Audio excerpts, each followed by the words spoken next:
अस्सलाम वालेकुम व्यूअर्स।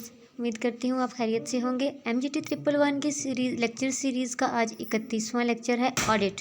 ठीक है, हम पीछे लेक्चर्स में जो है वो फाइनेंस के बारे में पढ़ते आए हैं कि हमारे मुल्क में बजट किस तरह बनता है, फिर फाइनेंस कमीशन जो सारी चीज़ें बजट बनाता है। तो आज हम ऑडिट के बारे में पढ़ेंगे, यानी कि फाइनेंशियल मैनेजमेंट और फाइनेंशियल कंट्रोल करने का जो एरिया है, जो एक स्पेशलाइज्ड इदारा है, उसे ऑडिट कहते हैं। ठीक है, यानी कि एक प्रॉपर एग्जामिनेशन वेरिफिकेशन किसी कंपनी के फाइनेंशियल रिसोर्सेज की, उसके अकाउंट्स के रिकॉर्ड्स की जो है वो, या उसके डॉक्यूमेंट्स की जो सारी एग्जामिनेशन होती है उसे ऑडिट कहते हैं। या एक फॉर्मल एग्जामिनेशन एक ऑर्गेनाइजेशन के अकाउंट और उसकी फाइनेंशियल सिचुएशन की। यहाँ पे मुख्तलिफ जो है वो लफ्ज़ों में बयान की गई है। बात एक ही है कि किसी भी इदारे की जो फाइनेंशियल उसके रिकॉर्ड्स हैं, उसके डॉक्यूमेंट्स हैं, रिपोर्ट्स हैं, सारा उसका इंटरनल एक्सटर्नल सिस्टम है फाइनेंशियली जितना भी, वो सारा चेक करना कि वाकई ही क्या फ़ंड सही तरीके से इस्तेमाल हो रहे हैं या नहीं हो रहे, पैसा कहाँ से आ रहा है, कहाँ जा रहा है।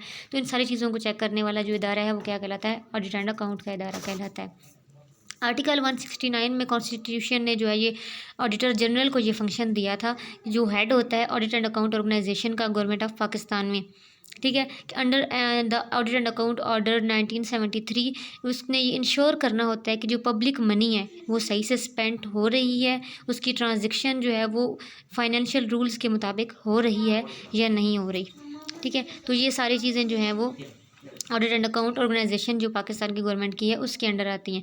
फिर उसके बाद पब्लिक मनी क्या है? तो यूज़ ऑफ पब्लिक मनी वो पैसा जो टैक्स से या नॉन टैक्स रेवेन्यू, जैसे हमने पढ़ा था कि पीछे जो हमारे सोर्सेज के लिए जैसे ट्रेन वगैरह चल रही होती है तो उसके जितने किराया वगैरह इकट्ठा होता है तो वो नॉन टैक्स रेवेन्यू होता है। उसके अलावा बोरोड मनी यानी जितना हम लोगों ने कर्ज लिया होता है। तो इस सारे को मिला के क्यों ये लिया जाता है? मुल्क के हालात को चलाने के लिए, मुल्क की फाइनेंशियली जो है वो जितने ज़रूरियात उनको पूरा करने के लिए चलाया जाता है। तो उसके लिए जो पैसा इकट्ठा होता है वो पब्लिक मनी है। ठीक है, तो अब पब्लिक मनी को यूज़ करने के कुछ प्रोसीजर्स हैं, कुछ लॉज़ हैं। ठीक है, तो उन लॉज़ के मुताबिक पब्लिक मनी स्पेंड हो रही है या नहीं हो रही, ये ऑडिट अकाउंट जो है, ये ऑडिट एंड अकाउंट की ऑर्गेनाइजेशन देखती है।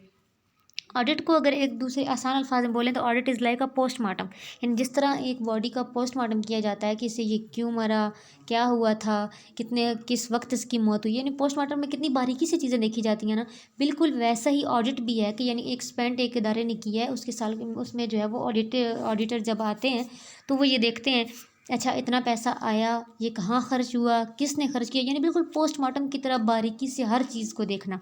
तो जिस it is just like postmortem, आसान लफ्ज़ों में ये इन्होंने यहाँ पे बयान कर दिया। फिर है वैल्यू ऑफ आर मनी, यानी पैसे की मनी। हम आए दिन ये सुन रहे होते हैं कि जनाब आज जो है वो डॉलर इतना महंगा हो गया, आज रुपया इतना सस्ता हो गया। तो ये वैल्यू ऑफ मनी होता क्या है? वैल्यू ऑफ मनी वो रास्ता है जिसमें जो आपके रिसोर्सेज हैं, जितने भी फाइनेंशियल, ह्यूमन और physical resources have been allocated, उनको एलोकेट किया जाता है और यूटिलाइज करती है एक ऑर्गेनाइजेशन।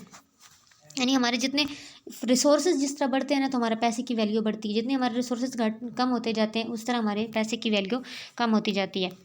फिर उसके बाद जो है वो परफॉर्मेंस ऑडिट, यानी पूरा जो ऑडिट की परफॉर्मेंस है उसकी इन्होंने तारीफ बयान की, यानी कि ये एक ऐसा सिस्टम, एक ऐसा ऑब्जेक्टिव, एक ऐसा एग्ज़ाम है जो पब्लिक सेक्टर ऑर्गेनाइजेशन प्रोग्राम के लिए होती है। यानी कि जितने हमारे गवर्नमेंट के इदारे हैं उनके लिए, उनकी एक्टिविटीज़, उनके प्रोग्राम्स, उनके फंक्शंस, उनके मैनेजमेंट सिस्टम, इवन कि हर प्रोसीजर में जो है वो ऑडिट किया जाता है और देखा जाता है कि वो अपने जो प्री डिटरमेंट गोल्स हैं, जो डिटरमेंट किए गए थे, वो पूरे हो रहे हैं या नहीं हो रहे, और गोल्स पूरे करते हुए उनकी इकोनॉमी, एफिशिएंसी, इफेक्टिवनेस कैसी है।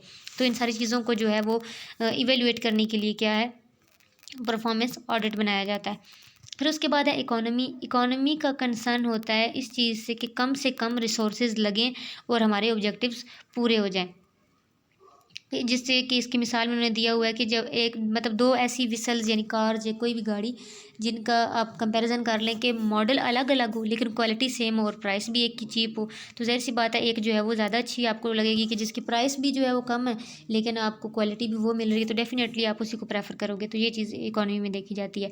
एफिशिएंसी का यही मतलब है कि इसमें relationship between inputs and outputs. Input आप क्या दे रहे हो, आप अपने रिसोर्सेज लगा रहे हो, ठीक है, और आउटपुट आपको गुड्स और सर्विसेज मिल रही हैं। तो कम से कम रिसोर्सेज लगा के ज़्यादा से ज़्यादा जो है वो आउटपुट्स निकालना, ये एफिशिएंसी है।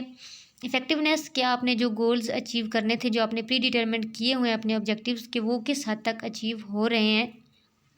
अगर वो अचीव हो रहे हैं तो आप वाकई इफेक्टिव हैं आपकी ऑर्गेनाइजेशन, और आप अपना काम इफेक्टिव तरीके से कर रहे हैं। और अगर नहीं हो रही फिर आपको अपनी इफेक्टिवनेस पे ध्यान देना होगा। फिर उसके बाद ये जो ऑडिट परफॉर्मेंस बनाया गया है, इसका मकसद क्या है, क्यों बनाया गया ये? तो इसका प्राइमरी ऑब्जेक्टिव तो ये है कि पार्लियामेंट जो है, जैसी बात है, पार्लियामेंट को हर इदारे ने जवाब देना होता है, गवर्नमेंट के हर इदारे ने, तो उसको एक पूरी इंडिपेंडेंट इन्फॉर्मेशन फराहम करना, उसको ये यकीन दिलाना कि हमारी इकॉनमी जो है वो एफिशिएंसी से, इफेक्टिवनेस से जो है वो काम कर रही है कि नहीं, हम कितना रेवेन्यू आ रहा है, उसका कितना खर्च हो रहा है, और मैनेजमेंट के कितने रिसोर्सेज इस्तेमाल हो रहे हैं, ये सारी चीज़ों का जो इन्फॉर्मेशन यानी कि पार्लियामेंट को देना, ये इस ऑडिट का पहला फंक्शन है। दूसरा इसका मकसद क्या है कि ये आइडेंटिफाई करना कि अब जो हमने अपनी पैसे की जो वैल्यू है वो किस तरह बढ़ानी है, क्योंकि क्या इश्यूज़ आ रहे हैं, ठीक है, हमारे रिसोर्सेज में कौन सी कमी है, हमारी इफेक्टिवनेस में कहाँ कमी आ रही है, एफिशिएंसी में कहाँ। जब ये ऑडिट वाले इतनी बारीकी से हर इन्फॉर्मेशन को इकट्ठा करेंगे तो फिर ज़ाहिर सी बात है इनको प्रॉब्लम्स भी पता चलेंगी, तो फिर उन प्रॉब्लम्स को देखने के बाद उनको इम्प्रूव करने का सिस्टम और उनको कंट्रोल करने का सिस्टम जो है बनाया जाता है इन ऑडिट बॉडीज़ के ज़रिए। तो ये भी एक वजह है परफॉर्मेंस ऑडिट को बनाने की। तो व्यूअर्स, ये था हमारा आज का लेक्चर। उम्मीद करती हूँ कि आपको समझ में आ गया होगा। अगर किसी का कोई कन्फ्यूजन हो, कोई सवाल हो, तो आप कमेंट बॉक्स में पूछ सकते हैं। अगर वीडियो अच्छी लगी तो कमेंट करें, शेयर करें, लाइक करें और चैनल को सब्सक्राइब करें। अगले लेक्चर तक के लिए अल्लाह हाफिज़।